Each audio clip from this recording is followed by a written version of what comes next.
Հայաստանը Բրյուսելում դիվանագիտական ներկայացուցչության համար ձեռք կբերի նոր շինություն, որի արժեքը 4,3 միլիոն եվրոյին համարժեք դրամ է։ Ըստ արտգործնախարարի 2023-ին շինություն է ձեռք բերվել նաև Լոնդոնում։ Օտարերկրյա պետություններում ընդհանուր 64 դիվանագիտական ներկայացուցչություններից 20-ից առայողական շենքերը Հայաստանի Հանրապետության սեփականությունն են։ Դրանցից 6-ը բարերարներն են նվիրել, 2-ը փոխադարձության սկզբունքով են գործում։ Մեկը հատկացրել է դեսպանընկալ պետությունը, 11 շենք ձեռք է բերվել Հայաստանի բյուջեով։ Բացի այդ, տարբեր կազմակերպությունների եւս 13 շենք են տրվել անհատույց օգտագործման, մնացած 31-ը վարձակալում է Հայաստանը։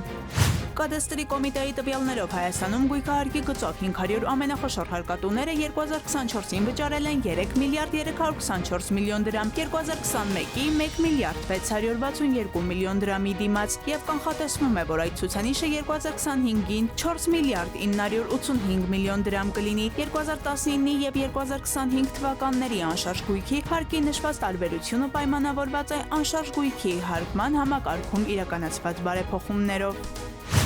Հայաստանն Իրանից պողպատե կամուրջներ կգնի երկրի հյուսիսային ավտոճանապարհների համար։ Կառավարության այսօրվա նիստում են որոշումն ընդունել։ Կամուրջներից մեկն արդեն տեղադրվել է Դեբետ գետի վրա։ Հեղեղումների հետևանքով քանդվածի փոխարեն դրա կողքին կտեղադրվի երկրորդը եւս մեկը Իջևան-Բերդ նոր ավտոճանապարհին։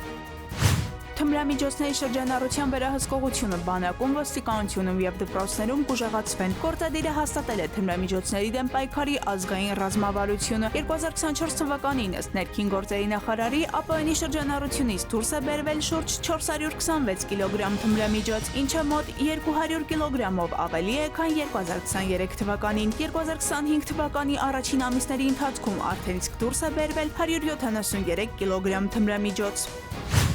Սևանա լճից օրենքով սահմանված 170 միլիոն խորանարդ մետրից քիչ ջրառ կտարվի։ Անցած տարի էլ ըստ ջրային ռեսուրսների կառավարման վարչության ղեկավարի սահմանվածից քիչ ջրառ է արվել, բայց սա առաջին անգամն է, որ ջրառի քիչ ջրաքանակը կառավարության որոշմամբ է հաստատվում։ Այս տարվա առատանձրևներն իրենց արդյունքն են ունեցել։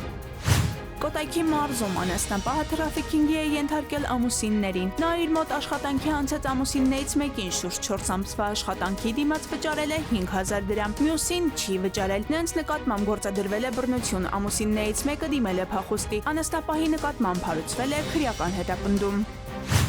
Հրանտ Մաթևոսյանի Ախնիձորի տունը ճանաչվել է պատմամշակութային հուշարձան, որպես տեղական նշանակության մշակութային արժեք։ Կրթության, գիտության, մշակույթի եւ սպորտի նախարարության փորձագիտական հանձնաժողովն է որոշել քննարկվել է Արարատի եւ Լոռու մարզերում գտնվող 7 պատմամշակութային օբյեկտներին պատմության եւ մշակույթի անշարժ հուշարձանի կարգավիճակ տալու հարցը։ Մաթևոսյանի տունը թվագրվում է 19-րդ դարի վերջում եւ 20-րդ դարի սկզբում, գտնվում է Լոռու մարզում։